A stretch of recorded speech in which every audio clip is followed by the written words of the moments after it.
కేంద్ర మంత్రి పెమ్మసాని పర్యటించారు. స్కిల్ డెవలప్మెంట్ శిక్షణ పూర్తి చేసుకున్న నర్సింగ్ అసిస్టెంట్స్ కు ఎమ్మెల్సీ ఆలపాటి రాజేంద్ర ప్రసాద్ తో కలిసి నియామక పత్రాలు అందజేశారు.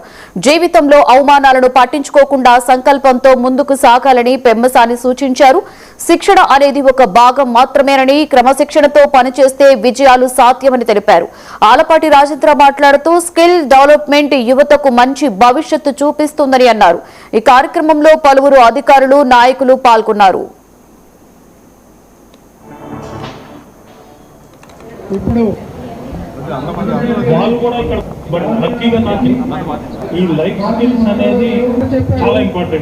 ఈ కార్యక్రమం అనేది ఒక్కొక్కరికి 75,000 రూపాయల ఖర్చుతో కూడినటువంటి కేంద్ర రాష్ట్ర ప్రభుత్వాల ప్రోగ్రామ్ ఇది.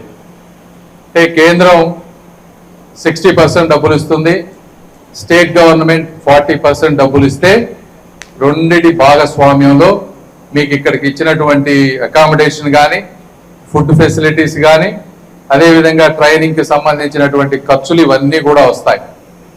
అయితే ఈ పథకం 2014 నుంచి కూడా ఉంది. కేంద్ర ప్రభుత్వం నరేంద్ర మోదీ గారు వచ్చిన తర్వాత గ్రామీణ యువత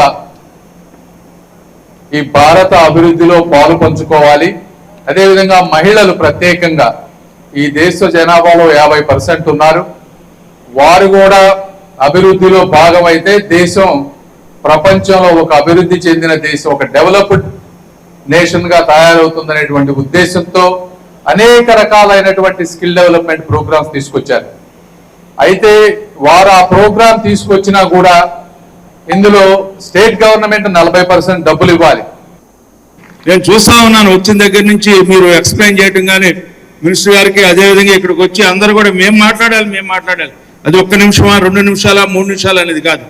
మిమ్మల్ని మీరు ఆవిష్కరించుకోవడానికి చేసిన ప్రయత్నం నిజంగా ధన్యులం అని చెప్పి మేము ఈ యొక్క కార్యక్రమానికి ఎవరైతే నాంది పలికినటువంటి మరి పెమ్మసాని గారు, అదేవిధంగా ఎప్పుడో నాకు 2 years ముందులా ఒక రోజు గురిపాల నుంచి వెళ్తా ఉంటుంటే ఇక్కడ స్కిల్ డెవలప్మెంట్ పెడదాం అనుకున్నాను. రాజా గారు ఏమంటున్నారు అంటే పెట్టండి సార్ అని చెప్పడం జరిగింది.